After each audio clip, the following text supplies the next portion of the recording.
Hello hi नमस्कार मुझे स्वागत करुच्छे आपण मानके मुझे कल्पना यूट्यूब चैनल के। तो यहाँ देख एक्चुअली मुझे बहुत दिन है भिडियो छाड़ी नहीं पार्बार।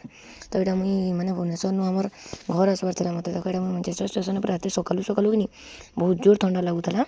तो यहाँ मुझे सकालू सकालू देख पूरा ट्रेन के वेट कर ट्रेन के तले आसले मुझे ट्रेन चढ़ी कहीकिना घर के गले बताबी मुझे एक्चुअली घर का जाऊँ तो आप लगे फिर सरप्राइज अच्छे। तो यहाँ देखुन मुझे मैनचेस्टर स्टेशन वेट कर सारा लोग भी वेट कर ट्रेन भी पलि आला देख कहीं इटा स्टेशन टा कि घर पास अच्छे बोले आम बेसी टाइम वेट नहीं करूँ कहीं बेसी टाइम माने आगे नहीं आसी। तो यहाँ फिलहाल आम ट्रेन पलि आला ट्रेन जर्नी करमा एक दिन वाला।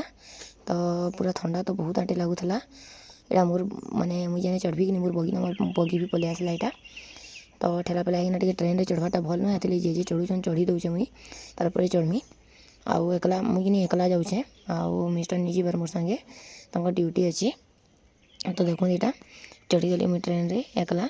तो यहाँ ट्रेन उतरिकिना कि मुझे बस रे जाऊे तार यहाँ आम सुंदरगढ़ के। तो मुझे आपण मन के हर जिनिस टी मैंने नहीं देखे पाली जहाँ हो देखौचे यहाँ आम सुंदरगढ़ बस स्टैंड देख भल अच्छे ना बहुत बढ़िया अच्छे लेकिन फिर मुझे सब नहीं देखे पारी। तो घर पहुँचला बहुत जोर भोग करता देख यहाँ बाहर बसिकिना कि यहाँ मोर बहन के बाढ़ जल्दी खाएमा कहली चेंज फेंज भी नहीं करी गोड़ हाथ खाली धोई देली न आ पूरा खाई बसीगली।